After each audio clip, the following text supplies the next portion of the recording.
Lesson number 7. Church, the Kingdom of God, a Kingdom of Service. The Catechism of the Catholic Church teaches that the coming reign of God will be a kingdom of love, peace, and justice. The Kingdom of God began with Christ's death and resurrection and must be further extended by Christians until it has been brought into perfection by Christ at the end of time. Catholics do this by living the way Christ lived, by thinking the way Christ thought, and by promoting peace and justice. This can be accomplished by discerning how God the Holy Spirit is calling one to act in the concrete circumstances of one's life. Christians must also pray, asking God for what is necessary to cooperate with the coming of God's kingdom. For the kingdom of God is not a matter of eating and drinking, but of righteousness, peace, and joy in the Holy Spirit. Because anyone who serves Christ in this way is pleasing to God and receives human approval. Romans chapter 14, verses 17 to 18. Jesus and the Kingdom. The kingdom of God, also called the kingdom of heaven, is the spiritual realm over which God reigns as king, or the fulfillment on earth of God's will. The phrase occurs frequently in the New Testament, primarily used by Jesus Christ in the first three Gospels. It is generally considered to be the central theme of Christ Jesus' teaching. According to the first three Gospels, most of Jesus' miracles are to be understood as prophetic symbols of the kingdom of God, and his teaching was concerned with the right response to the crisis of its coming. In both Matthew and Mark, Jesus begins with the message, "The kingdom of God, heaven is at hand." Matthew chapter 4 verse 17 and Mark chapter 1 verse 15. In Luke's Gospel, the first time the phrase kingdom of God is used, where Jesus says, "To other towns also I must proclaim the good news of the kingdom of God, because for this purpose I have been sent." Luke chapter 4 verse 43.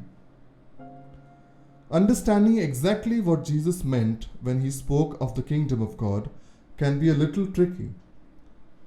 This is because at different times throughout his ministry, Jesus speaks of the kingdom as something that is both already present and as something that is coming.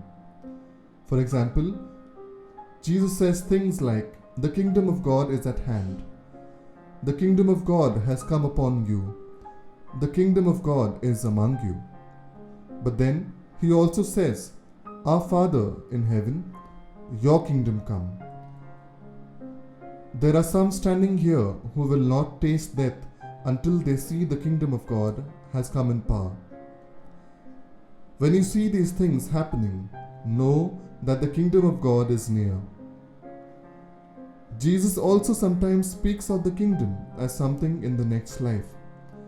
He refers to the kingdom as a banquet, and when he describes his return and judgment, he tells the faithful, "Come, inherit the kingdom." Church and the Kingdom. One simple way to understand the kingdom is that it is a present reality on its way to fulfillment. The kingdom is a present reality because the kingdom truly is at hand. The King has come, and so the time of renewal, restoration, and new life is at hand. But the kingdom is also coming because, according to the Gospels, the great victory of the King takes place through the passion, death, and resurrection of Jesus Christ, God's anointed, who conquers sin and death and holds the keys of life. The realization and spread of this kingdom will take place through the ministry of the Church and the power of the Holy Spirit. The kingdom that Jesus proclaimed involved a new way of living and being in the world, and it is through the Church that this new life in the kingdom is to become a lived reality. And while the church is the seed of the kingdom on earth, the kingdom will only be fully realized in the next life. The Catechism of the Catholic Church says, "To carry out the will of the Father, Christ inaugurated the kingdom of heaven on earth. Now the Father's will is to raise up men to share in His own divine life. He does this by gathering men around His Son, Jesus Christ. This gathering is the Church, on earth the seed and the beginning of that kingdom. This is why the kingdom can be said to be a present reality on its way to fulfillment." The kingdom and me.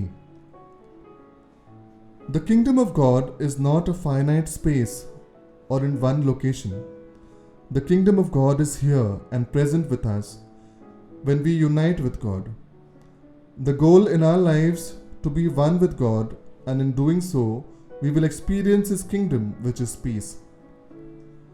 We never know when the end of our journey will come, and therefore we should strive every moment of every day to move closer in union with God.